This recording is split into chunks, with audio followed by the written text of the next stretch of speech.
Hi, I'm Lou Ann Hammond, DrivingTheNation.com, and I'm here with Mark Royce, President of GM North America. So Mark, we've got all the sales numbers out, and you guys did really good this year for all four brands. Yep. But there's been some kind of controversy lately about the definition of fleet and retail. Can you tell me what the definition for fleet and retail is? Sure. In general, and these are generalizations. You can always find exceptions to it. But generally speaking, if you look at sales in total, and we produce a month of sales, any one of the automakers, and you say, okay, well then there's the retail side of it, which is generally our dealership. Retail. Come on down. I'm going to sell you this car, and I'm a personal buyer. A lot of our dealers do some of the commercial fleet business for us too. And then there's the daily rental piece of fleet business, which is, daily rental companies, some of the great ones, the Hertz, the Avis, the Enterprise, all those people. And you want to probably limit the amount that you do of that daily rental if you can, so that you can drive the residual values and keep discipline in the pricing and supply business. Let me just make sure I understand that Sure. The retail is just to the customer, and that's probably where you're going to make your most profit. I wouldn't go to the profit piece of that, because our fleet sales, both commercial and daily rental, in some cases are more profitable than some of our regular retail selling of the cars, and that may change a little bit month to month, but they can all be very profitable if you manage the business with discipline. And then you have the rental, which I think might be some of what the controversy is about, because sometimes when people hear fleet, they think, oh, rental, and you're not actually selling those cars, you're leasing them to the rental agencies. Right, and then you run auction, and the auction prices, if you do that too much, that's what deteriorates residuals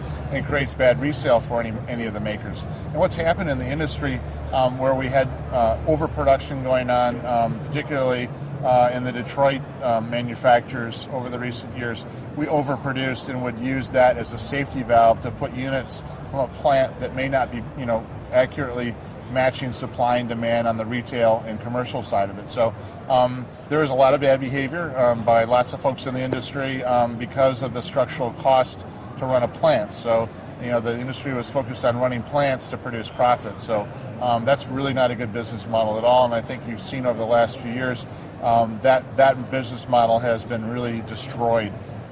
The average industry days of supply is about 60. Yep. You're about 70 on pickups. We are. Stuff. Yep. 40 on CUVs, crossovers. Yeah, that's about right. 90 on cars. Yep. Some cars.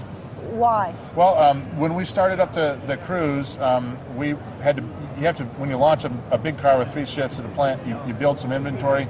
And then if you look at the inventory turns that have gone from last month to this month, we've actually doubled our sales because our availability has grown. So that day's supply, you got to be careful what you look at, because you're looking at in transit counted inside of that. So it may not be the cars actually sitting on a dealer's lot, but it may be those cars plus in transit. And right now, we're hitting it hard with launching cruise. So we got a lot of cars on trains and trucks and everywhere else going out to the widest parts of the United States. So you're not looking at having to put more incentives on the cruise? No. If you look at our incentive rate as a company as a whole, we are commanding, General Motors is right now the highest average transaction prices in the industry. We've also got, as a percentage of those ATPs, we've got at average incentives. So if you look at this on a mixed basis and you look at the industry is running about 10.4% incentives on average transaction prices. We're at that or below that for the whole year. So, we're managing that extremely carefully with a lot of discipline, and we're not overproducing. You can see our residuals climb because of that, and that discipline and philosophical approach is everything for us. So, and then we ran about 19% retail. And we cut our fleets because we hit those daily rental caps I spoke about. Right. And so we cut our fleet by about 20% to make sure we had no residual damage. And then we reallocated that back into retail.